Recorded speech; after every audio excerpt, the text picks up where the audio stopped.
Composite functions, you can think about them in terms of like nested parentheses, where we have to do the innermost parentheses first and then the outermost parenthesis.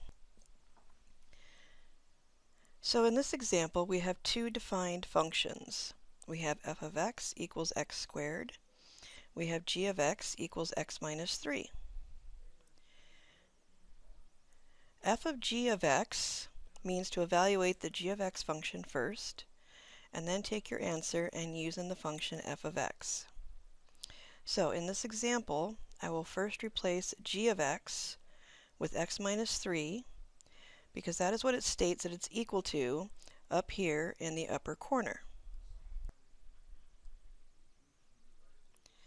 So let's go ahead and walk through the rest of this example and show you what this would look like with the substitution. So again, here are defined functions. F of x is equal to x squared.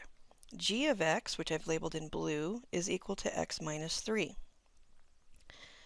So what we're going to do is we're going to take the g of x here, and we are going to literally replace it with what g of x equals.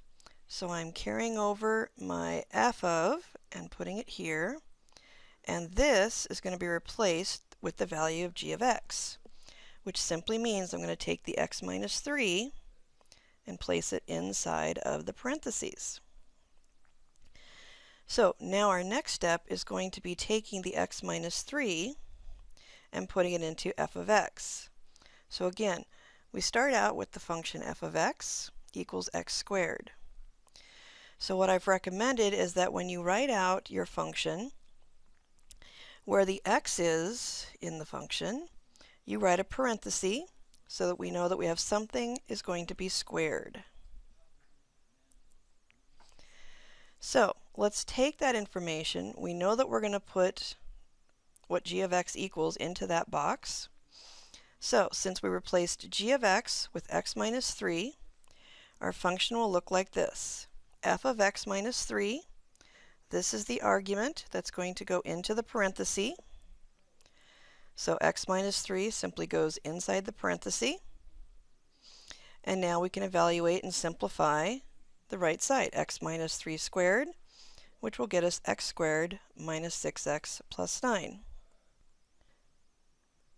Now let's go ahead and take a look at a sample, only this time we're going to find g of f of x. So we've simply reversed the order of the functions. The functions are still defined as f of x is equal to x squared and g of x is equal to x minus 3.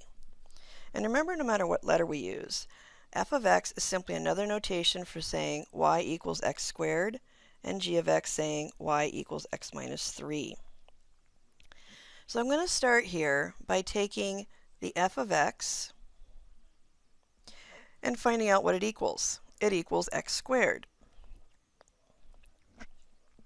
So I'm going to rewrite my g function, and I'm going to replace f of x with the x squared that it equals. F of x equals x squared.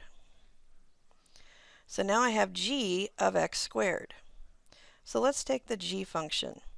If we look at the g function and we rewrite it, we will notice that we need to take, so here's g of x. We're going to take the x and put a parenthesis in its spot. So I've taken this expression here, x minus 3. I've put a parenthesis where the x is. So since we have done that g of x squared, so this is actually g of x squared now, we're going to take that x squared and it's going to go in place of wherever the x was. So whatever is inside the parentheses next to the function is what goes in for the variable inside the actual function's expression. I know it seems weird putting an x squared in place of x, but it's still replacing a variable with something else. It just happens to be x squared. I could have made them a squared, and that might have made a little bit of difference, or might have made it more visually easy to see. But sometimes you are going to replace x with another form of x. Now you'll notice x squared minus 3, there isn't anything you can do. There's no simplification. So it is actually your final answer.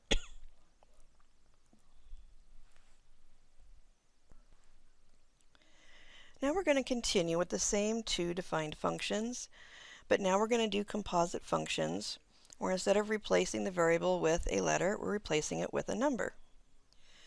So we'll start with the fact that we want to start on the right side with g of 3.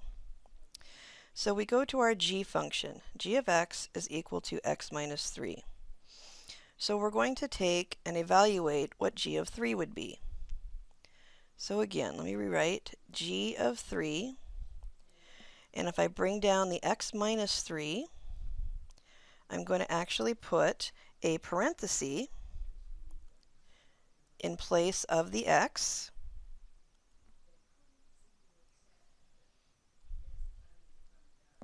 And then bring down the minus 3.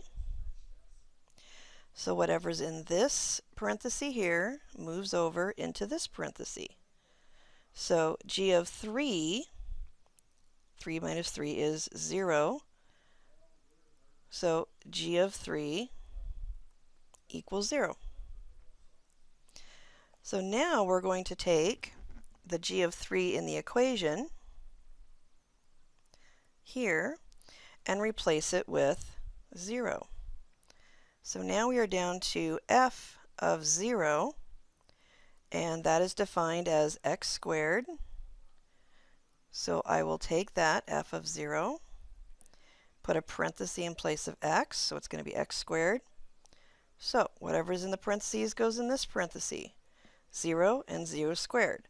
So the final answer for the composite function in this particular case does end up to be 0.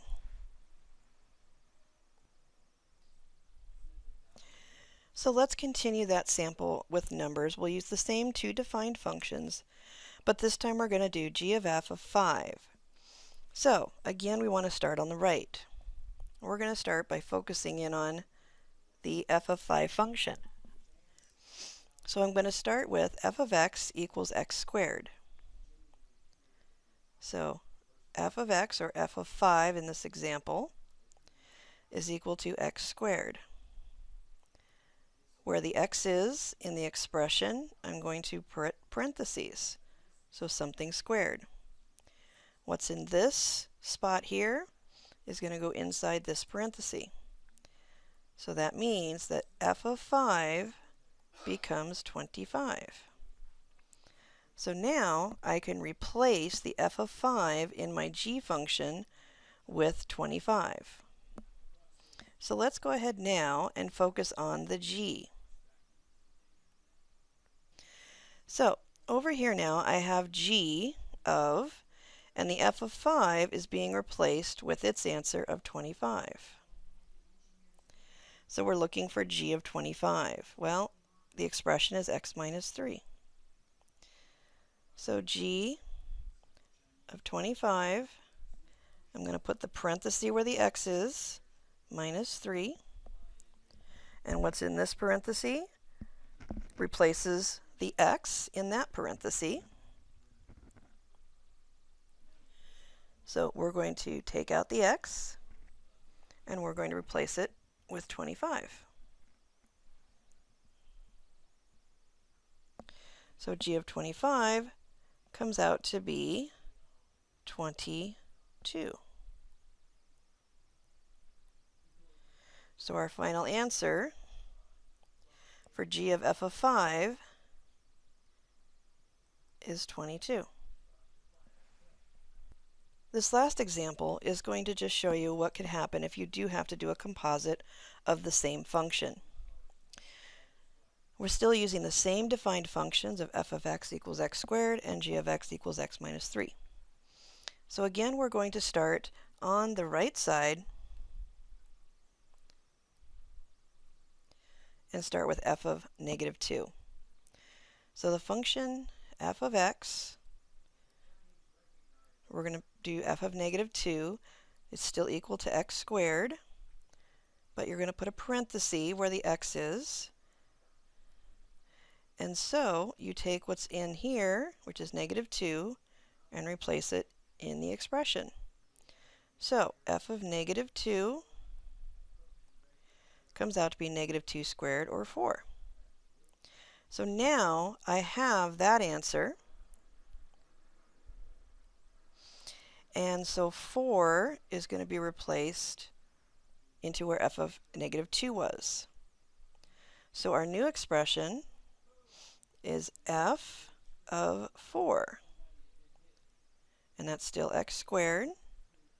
So we do f of 4 is equal to, and again I'm going to put parentheses for the variable, something squared. What is in this parenthesis goes in this one. That becomes 4 squared. And this f of 4 equals 16. So the complete answer for the composite is going to be 16. Let's make that 16 a little clearer.